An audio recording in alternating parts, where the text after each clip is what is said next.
all everyone, it's time for us to go and take a look at the iPhone 16 and compare it against the Samsung Galaxy A16 and see which particular device is the better one for you. Now there is a random dog barking out my window right now, so I apologize if you can hear that, but I really wanted to get my thoughts out between these two devices because the Samsung Galaxy A16 is one of those devices that just came out right now very soon, but so did the iPhone 16, and these are very different concepts. The Samsung Galaxy A16 is a fairly cheap Samsung budget phone that they just made. The iPhone 16 is a mid-tier, upper-tier type of, flagship that Apple just made. So if you want to pick up either one of these devices throughout this whole entire video, links will be down there. You can get them from there, and you can help support the channel at the exact same time. Now, starting off with the outside of both of them, the iPhone 16 on the front has a 6.1-inch Super Retina XDR OLED display, and it's a pretty decent looking panel. It's a dynamic island display. It has a pretty good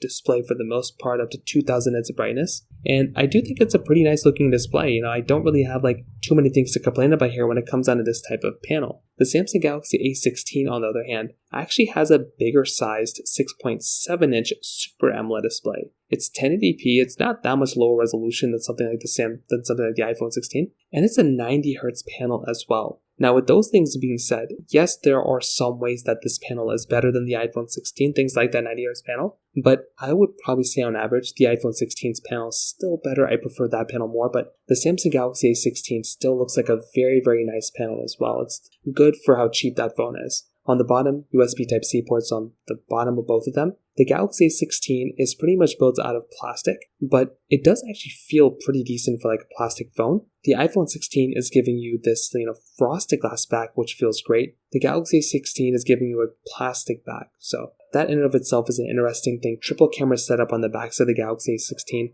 iPhone 16 dual camera setup. But the big thing to keep in mind here, in my personal opinion, is the Galaxy A16 does give you a microSD card slot. That is a very nice feature to have. That particular phone gives you that type of capability, whereas on the iPhone 16, you're not really getting that. But the iPhone 16 is giving you better IP certification, it's giving you wireless charging, MagSafe capability, and overall I think the outside of the iPhone 16 holds up better than the outside of the Galaxy A16. Now when it comes down to the cameras, the Galaxy A16 is basically giving you a 50 megapixel wide, 5 megapixel ultra wide, and 2 megapixel macro lens, whereas on the iPhone 16, 48 megapixel wide, 12 megapixel ultra wide, and then that's kind of it. It's going to be a dual camera setup. But even then, you might still think that the Galaxy A16 is better. But when it breaks down to this, 1080p at 30 on the front on the Galaxy A16 versus 4K at 60 on the front and the back of the iPhone 16. In my personal opinion, it makes a lot more sense to go ahead and buy something like an iPhone 16. That is going to be a significantly better camera in almost every single way. And now that you're getting that dedicated camera button on that particular phone, that is in and of itself another really nice feature to have inside of something like the iPhone 16. So I feel like that phone in and of itself is easily one of those devices, once again, that I would probably recommend a lot of people to go ahead and buy, just because it is that much better from a camera perspective. When it comes down to the software perspective,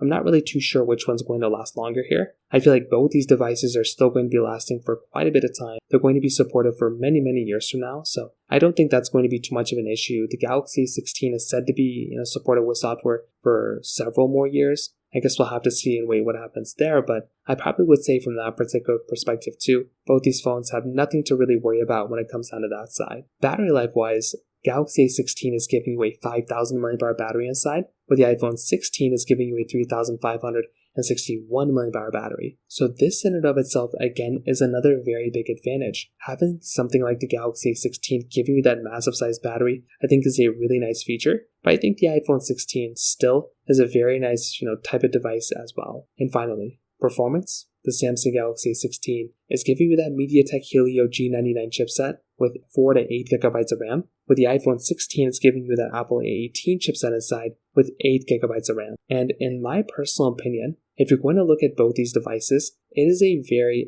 nice thing to basically have that type of capability that the iPhone 16 is giving you. It is easily one of the better performing devices you can buy. It looks great. It feels really good in the hand. And it is a tremendous performing device. Even at 60Hz panel, that thing still looks and feels and runs like a champ. I think the Galaxy A16 still is a very okay performing phone for how cheap it's supposed to be. But I definitely think Apple did a really good job when it comes down to the performance of that particular device. So overall, that's kind of how I see both these devices holding up. I think both are great, but the iPhone 16 is the better one, but the Galaxy A16 is still pretty decent for how cheap this phone is supposed to be. So, in terms of that kind of covers it up there. If you have any other thoughts or questions, please let me know in the comment section below. Hit the like button, that would mean so much, but definitely hit that subscribe button. More importantly than everything else, I love every single one of you guys. Hopefully I'll catch you guys in the next video. Peace out till then.